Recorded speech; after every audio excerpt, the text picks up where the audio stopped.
Jobber lets you export client lists, invoices, quotes, and job history into TSV files, which means you can move your business data into Excel, Google Sheets, or another CRM, without copying anything manually.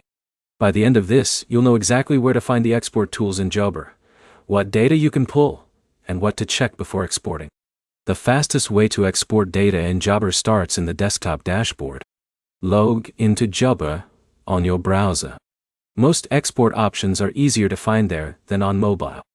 Go to the main section that holds the data you want.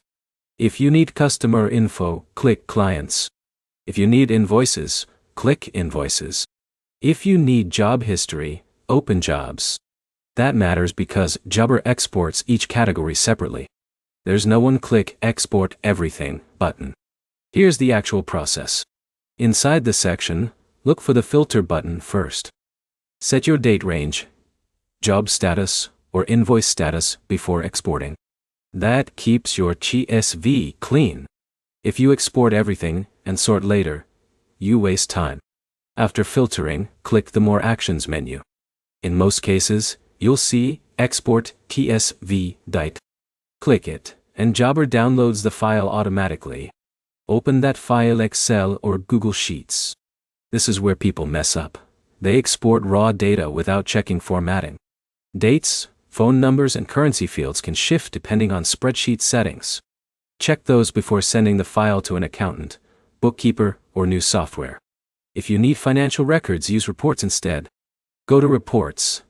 Pick the report you need, like revenue, payments, or outstanding balances, then export that report. That's cleaner than exporting individual invoices if you're reviewing cash flow.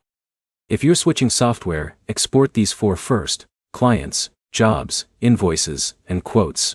That gives you the full customer timeline. If the export option is missing, check your permissions. Jobber limits some actions based on user roles. If you're a team member and not the account owner, you may not see export tools at all. Quick recap: go to the right section, filter first, export as TSV, and check formatting after download. Use reports for financial summaries and standard exports for customer and job data. Your next step is simple. Export one small test file today and open it in Google Sheets. That tells you exactly how your data looks before you need it for something bigger. If this helped, like the video and subscribe for more Jobber tutorials and fixes.